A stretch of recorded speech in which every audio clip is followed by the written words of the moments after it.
जय गुरुदेव। आप सभी का स्वागत है आपके अपने चैनल 1008 खेचरी विशेषज्ञ में। खेचरी मुद्रा सीखना इंटरनेट के माध्यम से पूर्णतः असंभव है, पर यदि आप इसे सीखना चाहते हैं या आपके मन में इसे लेकर कोई संशय है तो आप स्वयं पूज्य गुरुदेव से संपर्क कर सकते हैं। संपर्क के सभी माध्यम आपको नीचे डिस्क्रिप्शन बॉक्स में उपलब्ध हो जाएंगे। आप सभी के निरंतर अनुरोध पर आपके भक्ति मार्ग को प्रशस्त करने के लिए और आपके मन में उठने वाले संशयों को दूर करने के लिए हम लेके आए हैं आज कुछ खास। जी हाँ, हम लेके आए हैं ऐसे ही कुछ खास वीडियो खास आपके लिए। तो अगर आप चैनल पे नए हैं तो इसे अभी सब्सक्राइब कर लीजिए और साथ ही दबाएं ये घंटे का निशान ताकि हर वीडियो आप तक पहुंचे सबसे पहले फ्री में। तो चलिए करते हैं इस आध्यात्मिक यात्रा का शुभारंभ। भगवान है या नहीं, ये प्रश्न कई बार मन में तो आता है पर उत्तर कई बार समझ में नहीं आता। तो आज के वीडियो में इसी प्रश्न का उत्तर देने का प्रयास करेंगे। वैसे तो ईश्वर की उपस्थिति के अनगिनत प्रमाण हैं, पर आज हम एक छोटी सी कहानी के माध्यम से आपके संशय का निवारण करने जा रहे हैं, तो ध्यान से सुनिएगा। एक बार की बात है, एक व्यक्ति नाई की दुकान पे जाता है बाल कटवाने के लिए। बाल कटवाते कटवाते नाई और उस व्यक्ति के बीच ढेर सारी इधर उधर की बातें प्रारंभ हो जाती हैं। बातों बातों में ईश्वर पर भी बात निकल आती है। इस पर नाई कहता है कि मुझे तो लगता है कि ईश्वर का अस्तित्व ही नहीं है। उसकी बात सुनकर वो व्यक्ति चौंकता है और पूछता है कि ऐसा क्यों कह रहे हो? तो नाई कहता है कि अगर भगवान होते तो क्या कभी कोई भूखा सोता? क्या कोई कभी दुखी होता? और अगर भगवान सच में होते तो क्या कभी किसी व्यक्ति के साथ कुछ भी बुरा होता? जब दुनिया में ये सब कुछ हो रहा है, इसका मतलब है कि ईश्वर का कोई अस्तित्व नहीं है। नाई की बात सुनकर उस व्यक्ति को बहुत बुरा लगता है, लेकिन वो किसी वाद विवाद में नहीं पड़ना चाहता था, इसलिए चुपचाप नाई की बातें सुनकर अपना काम करा के दुकान से बाहर चला जाता है। जैसे ही वो दुकान के बाहर जाता है, वो देखता है कि सड़क के किनारे एक भिखारी बैठा हुआ है। उसके बाल बड़े हुए हैं, दाढ़ी बड़ी हुई है और न जाने वो भिखारी कब से नहाया तक नहीं है। परंतु भिखारी को देख के उस व्यक्ति के मन में एक विचार आता है।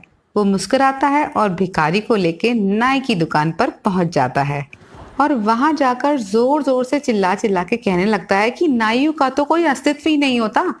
ये सुनकर नाई कहता है कि अरे अभी अभी तो मैंने तुम्हारे बाल काटे हैं, तुम्हारी दाढ़ी बनाई है, तुम कैसे कह सकते हो कि नाइयों का अस्तित्व नहीं होता?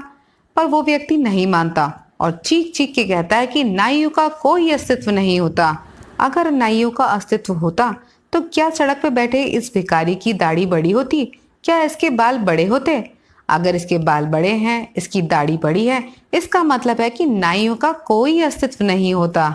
इस पर नाई ने उत्तर दिया कि हाँ, मैं मानता हूँ कि मैं नाई हूँ, पर इसका ये अर्थ तो बिल्कुल भी नहीं है कि मैं सड़क चलते किसी भी व्यक्ति के कभी भी बाल काट दूं या किसी भी व्यक्ति को पकड़ के उसकी दाढ़ी काट दूं। ऐसा मैं भला कैसे कर सकता हूँ? हो सकता है किसी व्यक्ति को बाल बड़े करने हो या उसे दाढ़ी बड़ी करनी हो, मैं उसकी इच्छा के बिना उसके साथ ऐसा कैसे कर सकता हूँ?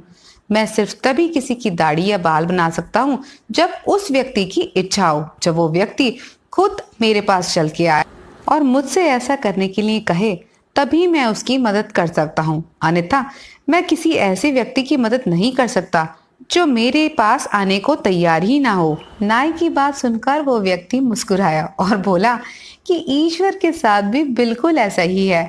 हम सब जानते हैं कि ईश्वर सर्व सामर्थ्य हैं, वो जो चाहे जब चाहे कर सकते हैं। परंतु ईश्वर जानते हो किसी की मदद कब करते हैं? ईश्वर किसी की भी मदद तब करते हैं जब व्यक्ति उनकी शरण में जाता है, और ईश्वर की शरण तभी मिलती है जब आप अच्छे कर्म करते हैं और सही के रास्ते पे चलते हैं, चाहे फिर वो सही का रास्ता कितना भी कठिन क्यों ना हो।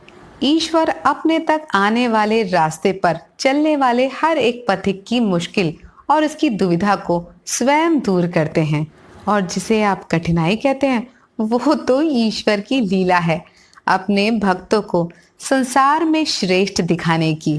साथ ही इसमें एक मौन संदेश भी है जो कहता है कि सड़क पर हर व्यक्ति की ठोकर खाने वाला साधारण सा पत्थर भी जब ईश्वर की छेनी के नीचे आता है तो कष्टों का आभास तो करता है, परंतु ईश्वर के प्रति आपकी श्रद्धा और विश्वास आपको दयनीय से शोभनीय बनाता है।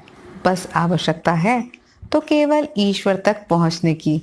आशा करती हूँ मेरी बातें आप तक पहुंची होंगी और आपके मन का संशय दूर हुआ होगा।